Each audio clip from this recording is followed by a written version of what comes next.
But Brandon, let's move on into our next topic. This was supposed to be our first topic, but the AP thing happened. Needed to talk about that. And this was, to me, the biggest thing that happened after games on Sunday, after the early afternoon games on Sunday. Ben Roethlisberger not only having a terrible, terrible game, or as Charles Bark would say, terrible game, such a terrible game, and against the Jaguars throwing 5 interceptions, but he hinted at the illusion that he may not still have it.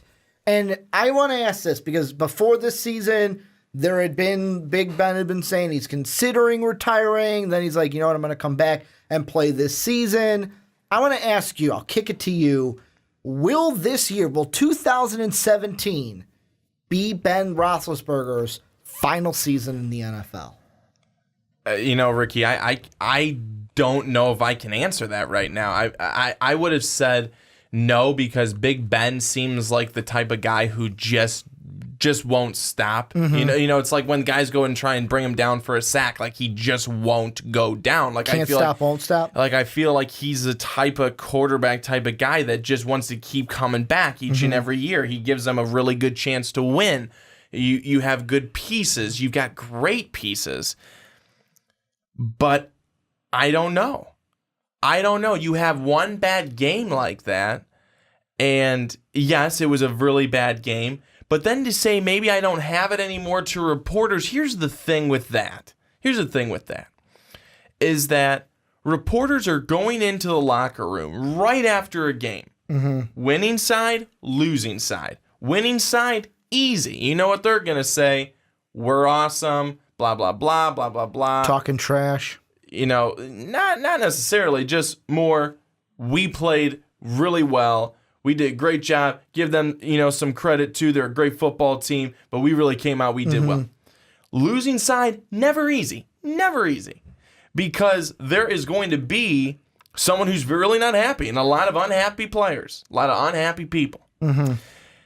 So when you get all these reporters around sticking then their microphones into the face of Ben Roethlisberger after he just had a 5-interception game, 2 going back for pick sixes, and you're asking him all these questions, well, but what was going on, blah, blah, blah, and he's getting perturbed. He's upset. The last thing he wants to be doing is talking to reporters.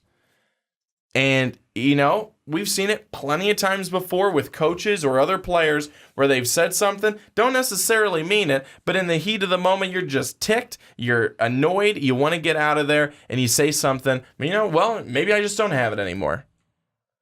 Whether or not you mean it, you said it. And I think that we, again, us, media, we get all excited about, what does that mean? He was thinking about retiring.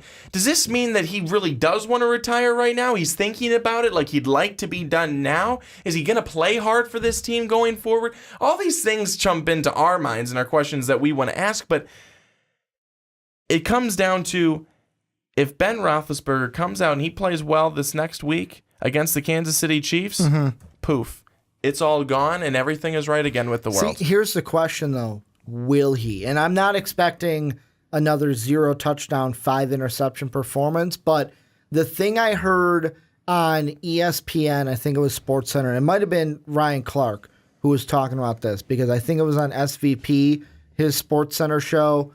He asked Ryan Clark what's wrong with the Steelers, and Ryan Clark hit it directly on the head of the Steelers as a whole are not playing Steeler football.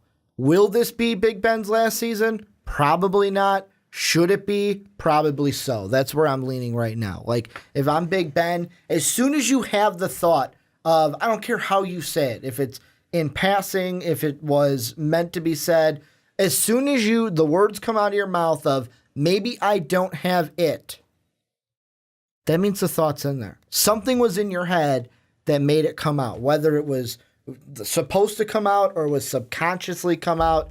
It's in your head once it comes out of your mouth. So that's why I'm leaning towards maybe he should retire.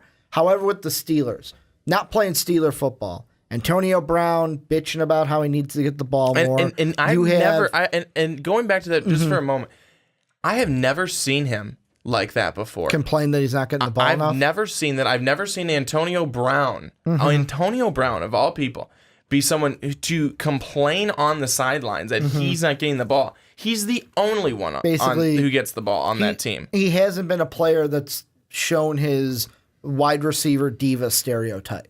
Because usually it's the wide receivers that they talk about, oh, they're just the divas on the field. Look at T.O., look at Des Bryant, we've called a diva. Odell can be seen being a little bit of a diva.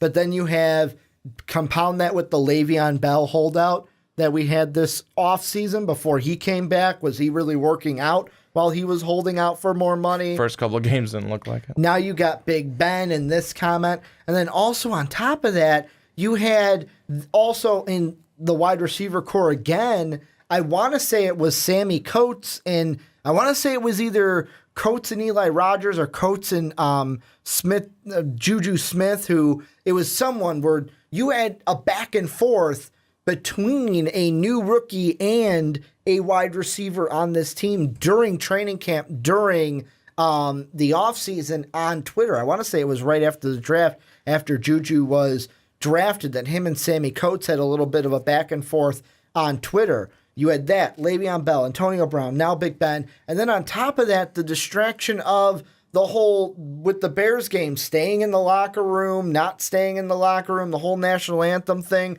The Steelers have never been a team that have allowed distractions to creep into the locker room. Guess what they've done?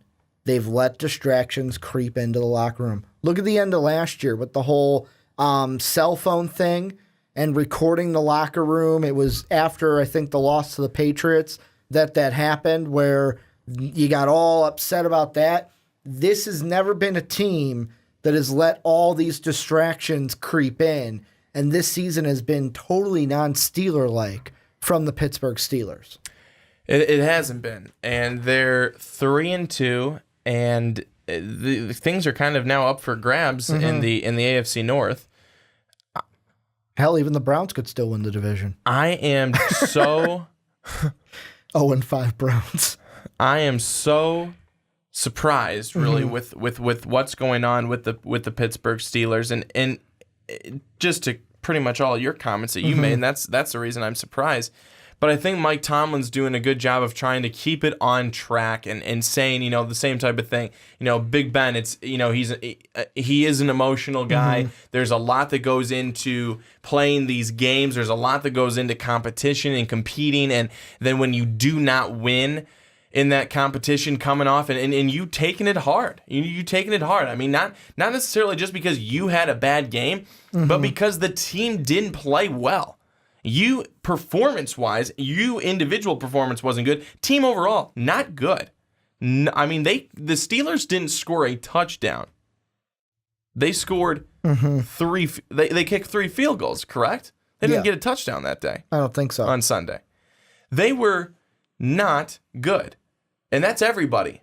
But for Big Ben to come out and put it on him, I mean, maybe I don't have it anymore. Is he trying to take it away from kind of everybody else and say, is this his way of just saying this one's really on me because maybe I just don't have it anymore? I wanna throw a quote at you, and this is from an article, and I'll leave it in the description for you guys. ESPN had an article of where NFL execs and coaches kind of weigh in on Big Ben, and the one thing that struck out to me is there's a part that says facing a Favre-like dilemma. And here's what one exec had to say. If I'm Pittsburgh, I am thinking, man, I wish this guy, Roethlisberger, would quit talking about retirement. They need to have a plan moving forward because they don't know what this guy is going to do. It is hard having a plan when the guy can just decide he wants to play for 5 years. They are in a Favre Green Bay mode right now where you could draft a guy, but then Ben could play another 3 years and you have to force his hand, end quote. And the thing is, like before that, the little intro they had to that comment, they even say in the ESPN article where, yeah, they're kind of in a Favre dilemma here of, do you force his hand and you're like, you know what, maybe it's time for you to go. The one big difference, though, and they say this in the article, there's no Aaron Rodgers waiting in the wings. no one's expecting Landry Jones or Josh Dobbs to be the next guy, the next starting quarterback for the Pittsburgh Steelers. So because you don't have that Aaron Rodgers, you can't do what the Packers did with Favre. You can't force Big Ben's hand at the end of the season, during the offseason, because you don't have that guy waiting in the wings. No, Big Ben is pretty much the guy holding the chips. I mean, it's his decision. It's his decision, and no one's going to tell him what to do one way or another because, quite honestly, you know, Pittsburgh at this point kind of needs him, you know, certainly for this season. I mean, you're not going to go with one of those other guys middle of the season who aren't ready. They're, you know, anywhere near it. I mean, Landry Jones has come in before and has done some things, but he's not a guy you necessarily want to be rolling with He's going not the forward. Future. No, exactly. Thank you. Neither is Josh Dobbs. Well, you say that because he's a Tennessee guy. Well, kind of half, but Yeah. I still don't think he's the Houston, or he's the future in Pittsburgh. He's not the Houston in Pittsburgh. That's what I originally was going to say. That wouldn't have made sense. He's not the future in Pittsburgh. I just think sometimes, and maybe I'm wrong. I think sometimes we blow this up. We blow this up. Like, you know, the media as a whole? Yes. Not you and I. But like the collective, completely, like you said, the media as a whole. Yeah. Because maybe it literally means nothing. Maybe he was just that pissed, and he told them something that they probably wanted him to say. Well, I just don't have it anymore. You don't think I have it anymore? Well, maybe I don't. I don't like that either. Like, if that's the case, though, I don't like that, because then it means I'm dealing with an irrational quarterback who can't be the guy to say the right things, a la Tom Brady. But that's not necessarily the case for everybody. Yeah. Not everybody is going to say the right things. How many times, time and again, have we seen guys not say the right things? And how many times have we seen coaches stand up there at the podium, or players stand up there at the podium? I see it every single Sunday when we watch Football Night in America on NBC. The snippets that come down. Some are funny because the players won. Some are not funny and very serious, and the player is ticked off, don't want to talk, and will say something, and we'll start something with a reporter. It's kind of one of those things. To me, that's what it is. We don't see every player be perfect, and they're not. And they're not. They shouldn't be expected to be. They shouldn't be expected to come out. Yeah, I threw 5 interceptions. Wasn't a great game, but we're just going to get back at it again next week. He is upset. They have not been playing, like you said, they have not been playing good football the entire season, coming from everywhere. Everywhere. Not just him, but everywhere. And that all kind of comes together, and then he probably feels the pressure on him because he's the leader at quarterback. And so he says that.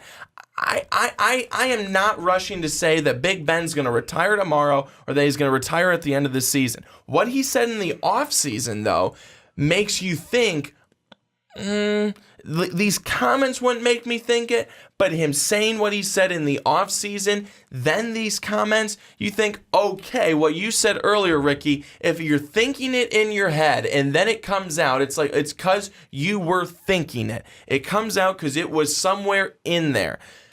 If he would have just said these and had no prior comments about retiring, about quitting, about being done, then there wouldn't be a whole lot into this. But since he did say what he said in the offseason, not sure if he was going to be retiring soon or not, it makes you think, is he getting to that point where he's feeling like he is done? But at the same time, we also need to allow a guy who, again, is a football player, a good football player, and a competitor who goes out, grinds each and every Sunday. We need to allow him a little leeway to say something that's, a comment that any one of us could say if we feel, we had a bad game. I don't necessarily think that it says that he's not a good leader. I don't think that's, people say, well, he's not a good leader. He didn't say what he was supposed to say. He isn't confident in himself. He's not a good leader. Please. I don't necessarily agree with that, because even good leaders sometimes don't have the right words. And I'm not insinuating, I just want to throw out, I'm not insinuating that Big Ben's a bad leader. I'm just saying that as a fan, if I was a Steeler fan, I'm sitting there after this week going, You can't say that. You can't say that. What am I supposed to think as a fan now that you say, well, I don't think I have it? How am I supposed to have confidence in you? That's all I'm saying. The thing with the Steelers, though, that I wanted to touch on as a whole, I feel like going back to the Favre dilemma, you know how they said, like, there's no Aaron Rodgers?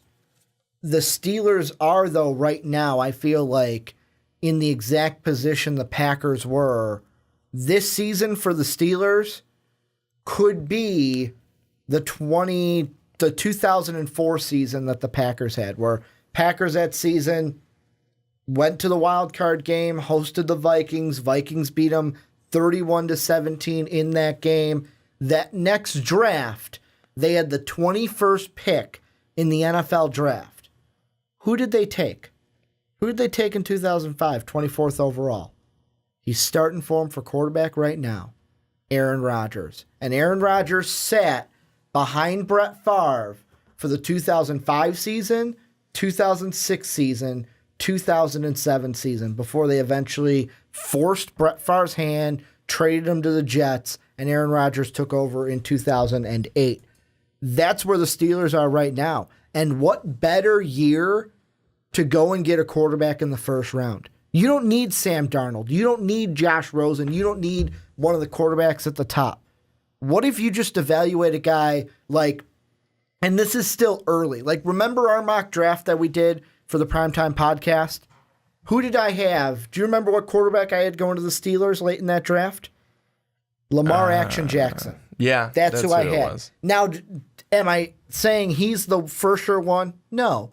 But let's say it's like a Luke Falk. What if it's a Mason Rudolph? What if it is Lamar Action Jackson late in that draft? Why not for the Steelers go and find the guy that's going to take over for Big Ben 3 years down the road, unless you think like, oh shit, Big Ben's going to retire after this year? Why not go and get that quarterback? Get that guy this year.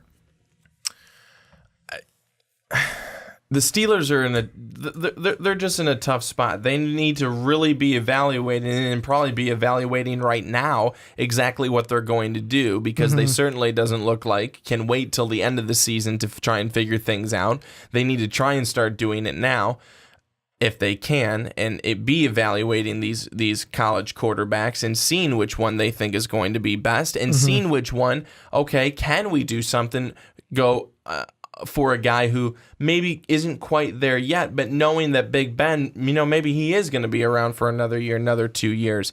Get that guy, draft that guy, have him ready for, not everyone's going to be as lucky as the Green Bay Packers were. It fell right into their lap. It did. It really did. But at the same time, it may be time for Pittsburgh to really be putting some stock into a quarterback, into a very good quarterback, and seeing who they might be able to get in this next upcoming draft, because there's just going to be a plethora. There's going to be a plethora of guys that they could go for. But at the same time, we know that there's going to be a lot of other teams probably wanting to go for a quarterback, especially because it's going to be such a heavy quarterback class this year of really, really good talent. So teams that may not even need a quarterback right now may want to go and get one. So the Jets are going to try and get 3. So it's the Browns could be looking for a new quarterback too.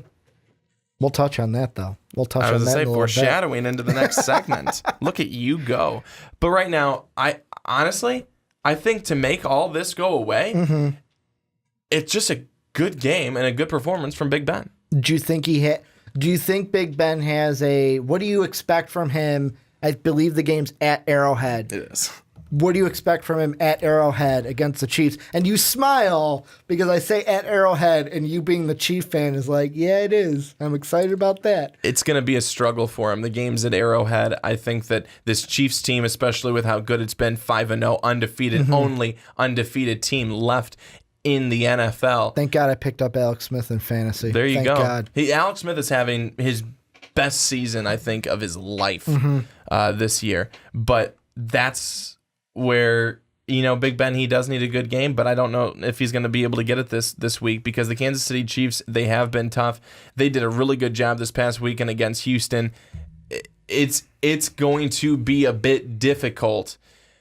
The Chiefs have showed, or at least this past week showed, that some teams can run against them. Houston got some decent rushing yards when they did run the football. They were out of the game for a good part of it. So Le'Veon Bell might be able to get some things going on the ground, but Big Ben, there's so many Chiefs defenders that will put a lot of pressure on him and force him to get rid of the football quicker than he'd like to. Really good defenders down the field on Antonio Brown. It's going to be a tough week for Big Ben to have a good bounce back game. Well, and this is where we're going to turn it on to you guys. Let us know what you guys think down below in the comment section. Will Big Ben retire? Should he retire? And then what do you think for the rest of this season? Should the Steelers think about getting a quarterback in the draft? What do you think is going to happen with the Steelers the rest of this year? Let us know what you guys think down below in the comment section.